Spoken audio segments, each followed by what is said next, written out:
Buenas noches. Ya se cumplieron 514 años del que sin duda es el acontecimiento más importante de los últimos siglos que cambió el rumbo de nuestra historia, el descubrimiento de América. Un encuentro entre dos mundos y dos culturas que hasta ese entonces se ignoraban, pero también una aventura larga y costosa que para nada fue accidental. Precisamente para redescubrir ese viaje por nuestras raíces nos acompaña la historiadora Diana Uribe en este segundo especial de Caracol Televisión. Diana, buenas noches. Buenas noches. ¿Qué estaba pasando con España en 1492? ¿En qué condiciones políticas, sociales y económicas se encontraba? España en ese momento estaba en un proceso de creación de un Estado nacional. Se estaban convirtiendo en un país. Ellos se van a convertir en un país, primero, mediante la expulsión de los moros, o sea, de los árabes que habían estado 6 siglos, allá 7 siglos, y que habían traído un portento de civilización, los expulsan. Van a expulsar a los judíos, que era la intelectualidad del mundo del califato de Córdoba, y digamos sobre un proyecto de una profunda intolerancia con respecto a los pueblos que estaban, ellos se van a centrar sobre un proyecto católico y un proyecto de los reinos godos que estaban en las orillas del mundo del Islam. Entonces ellos sacan a los árabes de la península y estos pueblos de las orillas se van a convertir en protagónicos. Entonces están creando un Estado nacional. La cantidad de pueblos que estuvieron peleando durante mucho tiempo en lo que se llamaban las peleas entre moros y cristianos, se van a convertir en un solo ejército, en un ejército nacional. Entonces ahí se van a encontrar dos reinos, el reino de Castilla y el reino de Aragón. Esos reinos era Isabel en Castilla y Fernando en Aragón. Cada uno necesitaba unir su reino a alguien que impidiera que los portugueses o los franceses accedieran al trono por las diferentes descendencias. Entonces ellos se unen para que ni Francia ni Portugal se apoderen de la naciente España y se van a montar en una biarquía, el doble reino, o sea, cada uno de esos reinos es autónomo. Eso le va a dar a Isabel también una autonomía muy grande. Entonces van a crear un Estado nacional, monárquico, católico, unitario, y es uno de los primeros estados nacionales en Europa, junto con Portugal, y más adelante Francia e Inglaterra. ¿Pero qué le estaba apostando entonces España luego de esa unión tan perfecta económicamente? Estaba en un momento de la historia muy bueno. ¿A qué le estaba apostando en este nuevo proyecto de Cristóbal Colón? Lo que pasa es que ahí hay una particularidad. Esta recién formada España es un país que no tiene en ese momento experiencia en la navegación. Los portugueses habían navegado el mundo entero desde el momento en que Enrique el Navegante desarrolló los grandes proyectos de las rutas. Los genoveses eran los más duros. En ese momento las ciudades más grandes era en Italia. Londres era una pequeña aldea, Madrid era pequeñita, digamos, apenas se estaba desarrollando Europa. El resto del Asia, el mundo del continente asiático era una gran civilización. La China era Ming, Japón era el periodo Edo, era un tiempo, digamos, donde el mundo florecía alrededor. Europa hasta ahora despuntaba. Entonces resulta que los grandes navegantes ya tenían una idea de la tierra y España no. Entonces cuando Cristóbal Colón propone el proyecto, ese cuento no se lo podía echar ni a los genoveses, ni a los portugueses, ni a los venecianos, porque ese cuento era muy reforzado. Era un cuento de que la tierra era un poco más pequeña de lo que se había imaginado, que se podía llegar por otras partes. Digamos, era un cuento que iba en contra de los conocimientos de navegación de la época. Entonces se necesitaba alguien que no se supiera la navegación para que le pudiera creer ese cuento. Entonces ella finalmente pues no tiene nada que perder. Ella es autónoma porque ella es la reina de Castilla, o sea, Fernando no va a gobernar sobre Castilla. Y además hay una paridad. Tanto porta tanto Isabel como Fernando. Quiere decir que los dos son dueños. Ella puede disponer de su fortuna. Ella es reina de Castilla. A la final a ella le parece que no tiene nada que perder ahí. Y no tiene un conocimiento de navegación como para que le parezca loco el proyecto que sí le había parecido a los portugueses y a los genoveses. Entonces el hombre le plantea otra ruta para llegar al Asia, porque el Asia es donde está la jugada, o sea, la esquina del movimiento es el Asia en ese momento, porque es donde están las especies, donde están las maderas, donde está todo lo preciado, donde están las rutas. O sea, también hay una cantidad de rutas que se han venido desarrollando, la ruta de la seda, la liga hanseática, las rutas del Mediterráneo, todo eso eran las rutas que venían funcionando. Esto que se propone es una nueva ruta. Entonces ella la piensa y dice, si España se queda con una nueva ruta y tiene acceso a todas esas mercancías, pues eso a España le puede dar un auge, un impulso muy grande. Entonces intentemos mirar un poco en el mapa cuál fue ese proyecto inicial que tenía Colón de conquista. Mira, él tenía el proyecto, era como él concebía el proyecto, él pensaba que se venía por el otro lado y que iba a llegar, digamos, que el mundo era más pequeño y que a este lado había un atajo, una ruta más corta para llegar a la India y para llegar a Japón. Pero no concebía un continente entre Europa y Asia. No, porque es que eso no estaba pintado en ningún momento. O sea, eso, digamos, fue la sorpresa más grande de toda la historia, que hubiera una masa de tierra en la mitad. Él llega de carambola. Bueno, Diana, en ese orden de ideas, entonces Colón emprende el proyecto, obtiene el apoyo de la corona. Finalmente, ¿cuál es la ruta que termina siendo? Pues mira, él durante los primeros años, él está convencido que había llegado a Zipango, que era como le decían a Japacatay, que era como le decían a la India. Él estaba convencido que había llegado al Asia. Y la había encontrado insular, pero bueno, el Asia es insular. Él dura mucho tiempo pensando en eso, solamente después, cuando Américo Vespucio va a delinear. Pero mira, tú ponte a imaginar, si uno llega a Santo Domingo, y si uno llega a Cuba, y si uno llega a Panamá y llega al Darién, ¿cómo desde este estrecho y desde la insularidad del Caribe se va uno a imaginar que llegó a la América del Sur? Siempre América desbordó las utopías y las fantasías de los europeos, porque siempre resultó infinitamente más variada y más rica de lo que ellos se imaginaron desde nuestra misma existencia. Entonces por eso solamente hasta cuando Américo Vespucio recorre todo esto, que se dan cuenta que se pillaron fue un continente, mejor dicho, que lo que se encontraron fue una cosa impresionante que no cabía ni en la imaginación ni en las rutas de la navegación de la época. Por eso el continente se termina llamando América, porque el que se lo pilla es Américo Vespucio. Colón llega con su proyecto y su proyecto le resultó una carambola histórica de las más impresionantes. Bueno, Diana, pues vamos a hacer una primera pausa para comerciales, pero al regreso vamos a ver con qué se encontró Cristóbal Colón, este nuevo mundo, quiénes eran. Ya nos vemos.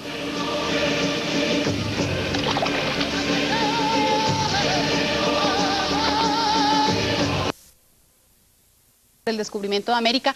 Diana, llegó ese 12 de octubre de 1492, Cristóbal Colón descubrió un nuevo continente. ¿Con qué se encuentra? ¿Qué estaba pasando en este lado del mundo? Aquí hay un mundo indígena, tenaz, poderoso. En la parte norte están los pueblos del bisonte, los pueblos del castor, los pueblos del lagarto, los pueblos en las rocallosas, los pueblos de las laderas.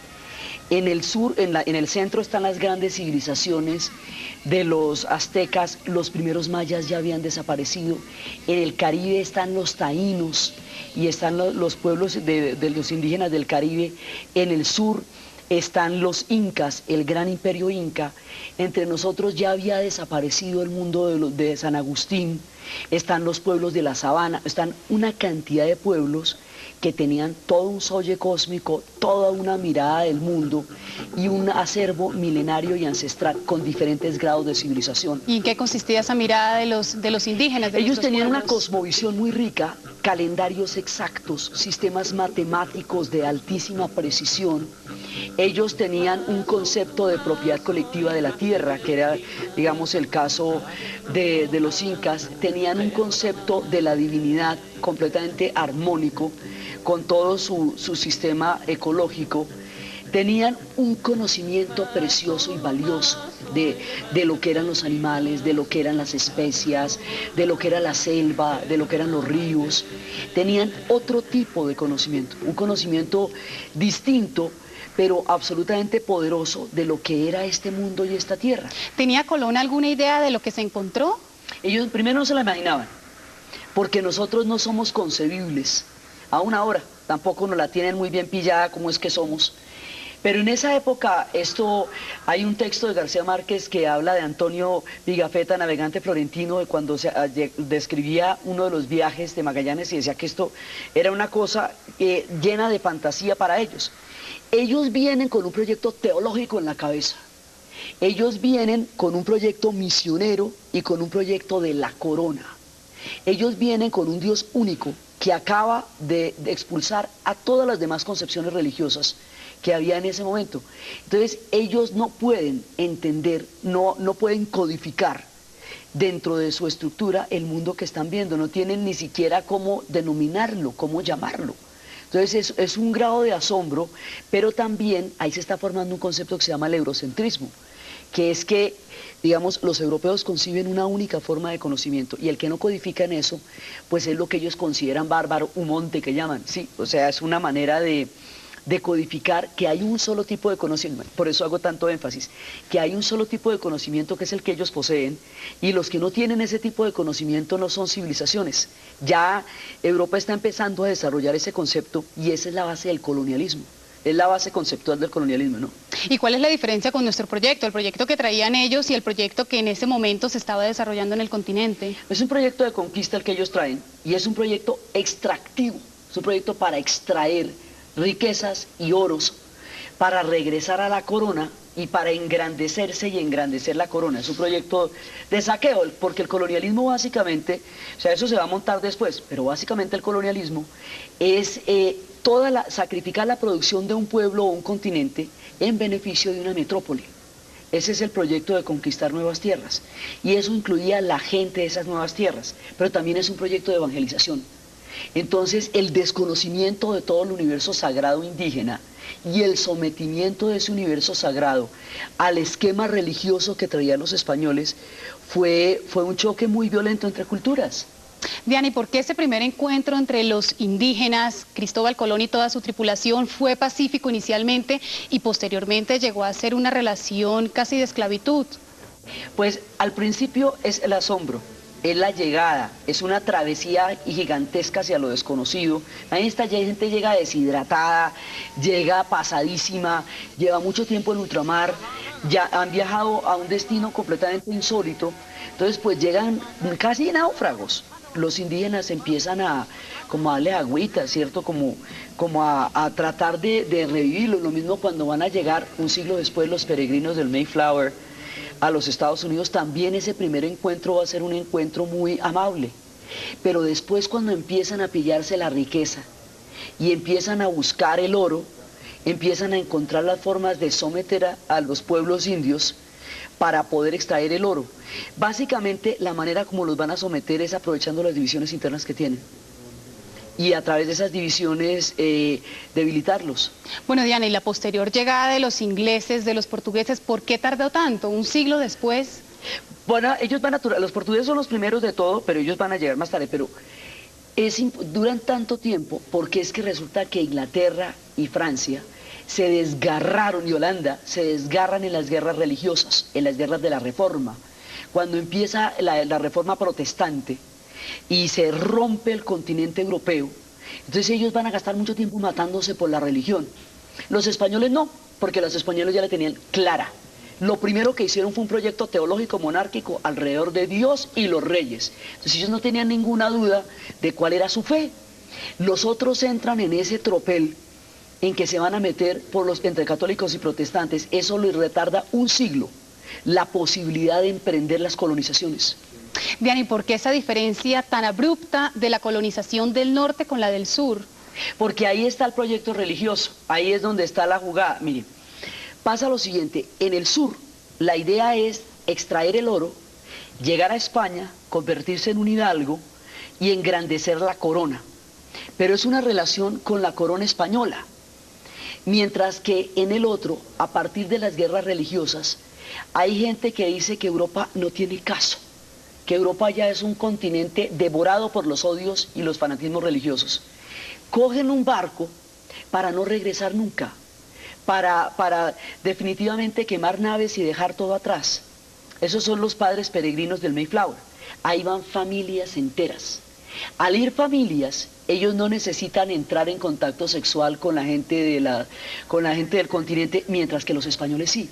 Los españoles viajan solos, por un lado, y ellos van a engrandecerse, entran en contacto con las indígenas, y en el caso de los portugueses son muy poquitos, siempre han sido pocos. Entonces ellos siempre se han mezclado con los pueblos a donde llegaban. Entonces aquí hay un proceso de mestizaje. En el norte hay un proceso de exterminio, porque las comunidades que llegan con un destino manifiesto, se consideran enviados por el Señor, ya que también están enviados por el Señor, pero están enviados a otra cosa. Entonces los de arriba están enviados por el Señor a poseer y conquistar la tierra, y encuentran que la tierra está habitada por unos pueblos que para ellos se convierten en un obstáculo entre ellos y el cultivo de su tierra. Entonces, en un principio los reciben bien, y es lo de la acción de gracias y el Thanksgiving y todo eso, pero luego empiezan a buscar la tierra, no el oro, la tierra, o sea, el continente mismo, físico, y eso hace inviable que puedan coexistir con los pueblos indígenas norteamericanos.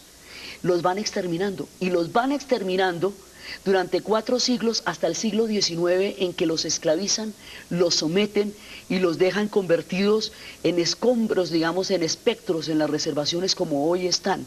Es la parte más dura de la colonización del mundo indígena, la del norte, porque además es terriblemente racista, es excluyente, o sea, no hay un lugar para el proyecto de las 13 colonias para los pueblos indígenas, no lo hay.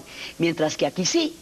Aquí se necesita esa fuerza para trabajar, se necesita su información para conseguir el oro. O sea, aquí hay unos intereses comerciales distintos que hacen que se necesite el mundo indígena. Arriba, el mundo indígena simplemente es un estorbo entre un destino manifiesto religioso y la tierra. Diana, mucho se ha cuestionado sobre la calidad de los conquistadores, de quienes venían a bordo de esas 3 carabelas. ¿Quiénes eran verdaderamente estas personas que venían con Cristóbal Colón? Lo que pasa es que España en ese momento tiene sus intereses mucho más centrados hacia Europa. Y después, cuando Isabel y Felipe, cuando vayan a tener la fusión de los 2 reinos, entre Felipe el Hermoso y Juana la Loca, y llegue el tiempo de los Austrias, ahí ellos van a juntar todos los reinos para crear una Europa única, casi toda bajo el mando español, que es el famoso imperio donde no se ocultaba el sol. Entonces ahí van a aparecer los tercios españoles. Entonces los tercios españoles son, digamos, como el escuadrón élite del imperio. Aquellos que no estaban en los tercios, aquellos que eran como el segundo de la familia, como el calavera de la familia, venían a América. No necesariamente delincuentes, aunque sí hubo conmutación de sentencias de muerte por viajes a América. Y cuando hubo la crisis de Andalucía, pues mucha gente de Andalucía se vino para acá. Digamos, pues haz de cuenta como si en una situación como la que nosotros vivimos en este momento se descubre un nuevo mundo. Pues ¿quién se va? Pues todo el que puede, ¿cierto? Se va todo el mundo para allá también. Entonces aquí se venía todos los que, porque era una nueva oportunidad, lo que le da un marco bufo a las pretensiones de apellidos y argots que existen en las nuevas tierras del mestizaje. Eso queda chistoso. Diana, y curiosamente los conquistadores venían con un proyecto religioso, pero a bordo de estas 3 carabelas no venían sacerdotes. Vamos a hacer una segunda pausa para comerciales, y al regreso vamos a estudiar la América hoy, 514 años después, qué es lo que queda de ese descubrimiento.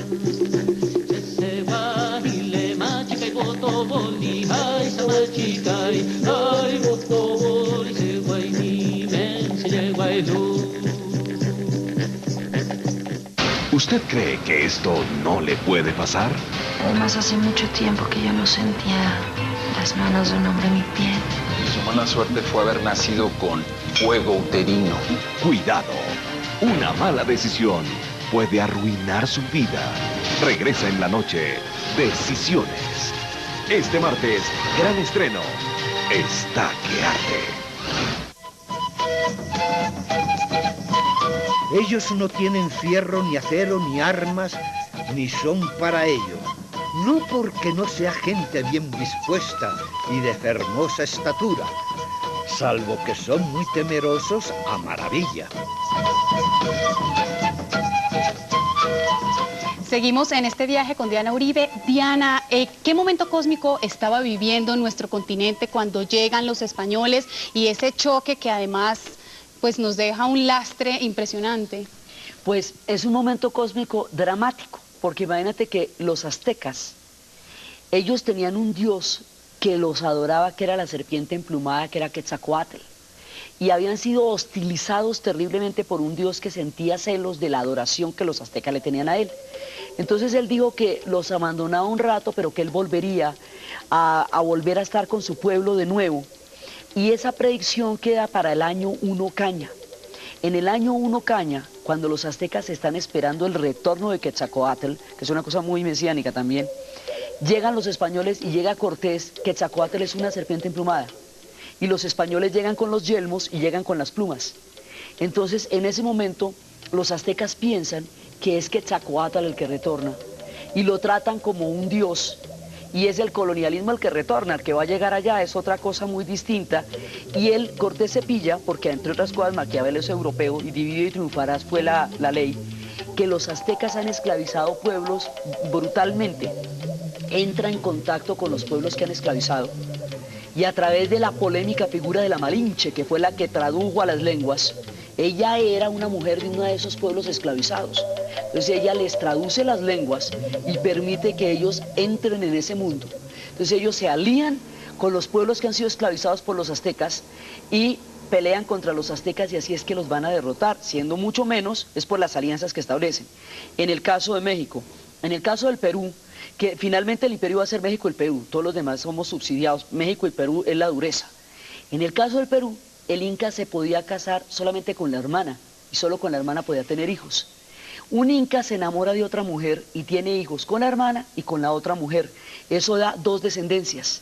Esas 2 descendencias producen una guerra civil. El hijo de la otra mujer era Atahualpa.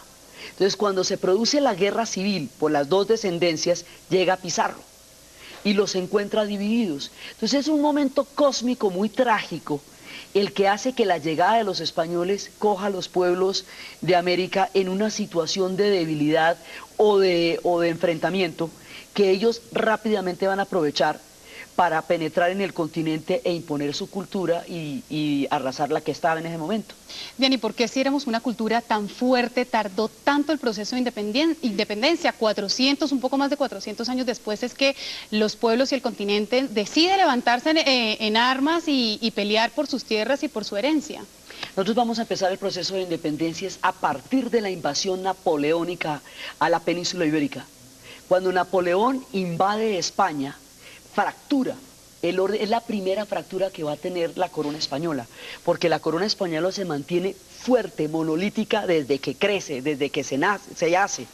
Cuando llega Napoleón, rompe esa dureza de la corona española y los vuelve una junta, los depone, pone a su hermano de gobernante. Esas juntas y esa fractura del poder del imperio y las ideas de la Ilustración que va llevando Napoleón llegan a América en forma de juntas, y esas ideas llegan con la autodeterminación de los pueblos, con los derechos humanos, con una mirada nueva del mundo. Esas ideas, la invasión napoleónica, la conciencia política de esa época, la independencia de los Estados Unidos, la Revolución Francesa, es un siglo donde se crean las ideas de lo que va a ser el Estado de Derecho.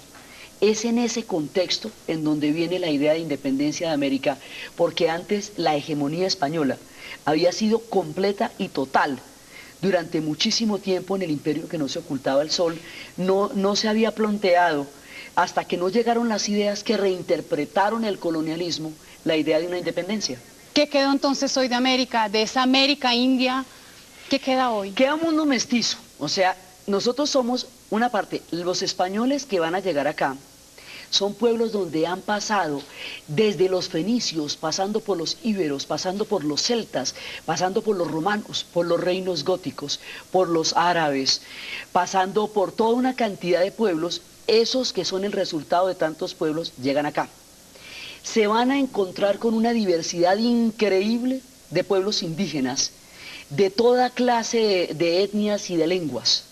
Se van a mezclar con ellos. Van a llegar pueblos africanos de todo el continente, de Ghana, de Mali, de Costa de Marfil, van a llegar de Angola, van a llegar de Camerún, van a llegar de toda esa zona, van a llegar Yoruba, Benin, una cantidad de pueblos de una gran diversidad del África. Todo eso se va a mezclar y el resultado de eso somos los aquí presentes, televidentes, audiencia y público en general, de un fenómeno que es muy particular aquí que se llama mestizaje. Entonces, dentro de eso, o sea, tenemos la ventaja de que aquí, pues imagínense, cualquier racismo queda ridículo.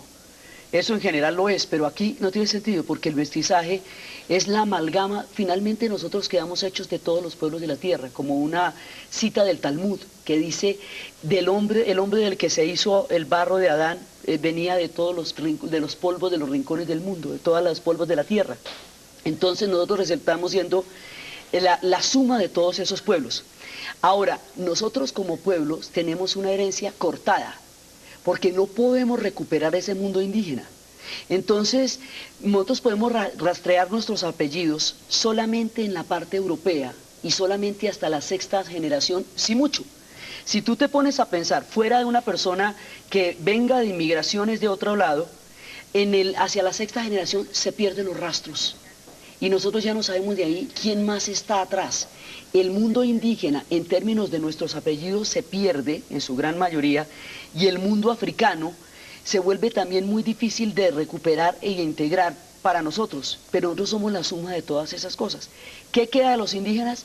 A los indígenas la independencia no les va a hacer ningún tipo de cambio, porque la república y los proyectos de autonomía no tuvieron una actitud con el pueblo indígena distinta de la que han tenido los españoles, porque ya el prejuicio de la idea del criollo y de todo eso se había arraigado profundamente. El colonialismo desprecia a aquellos a los que somete, y eso lo convierte en parte de la cultura. El mundo indígena no va a sentir ningún cambio en la independencia. Diana, ¿y logran los indígenas solo hasta 514 años después reivindicar un poco su causa? Vemos en Bolivia Evo Morales, después de tanto tiempo, logra llegar a la presidencia. Pues en Colombia está la Constitución del 91, que es la primera constitución que reconoce a un país multiétnico, lo cual es una verdad y a puño, pues en el solo Baupés hay 33 etnias. Pero después, ahora, después de 500 años, después de toda la cantidad de luchas, los indígenas están desarrollando unos destinos políticos en América Latina. El primer gobernante indígena, desde el momento en que llegó Cristóbal, digamos, desde el momento en que el colonialismo se asentó en estas tierras, hasta ahora es Evo Morales. Eso es de una importancia capital. En Ecuador, el mundo indígena reclama un espacio político muy definido. Digamos, es un momento en que los pueblos indígenas están encontrando una salida y una propuesta política para el continente, y es un momento en que dicen: la propuesta de los hombres blancos no logra integrar sociedades. Esto es una propuesta diferente y es una manera de tratar de hacer entender otras realidades. Los arhuacos piden que se respete la línea negra que los dioses establecieron para partir las 4 comunidades, los arhuacos, los wiwas, los cogis, para que puedan estar allá y puedan entender frente a los proyectos de desarrollo que esos son territorios sagrados. La lucha de los uvas, para que no se hayan exploraciones, digamos, para hacer valer que la tierra es sagrada y que eso es parte de lo que se puede entender, de lo que se debe entender. Entre más rápido les paremos bolas, mejor, porque el efecto invernadero viene raspándonos los talones y ellos saben por qué viene. Bien, Diana, y con esa búsqueda permanente de nuestra identidad llegamos al final de este especial sobre el descubrimiento de América de Caracol Televisión.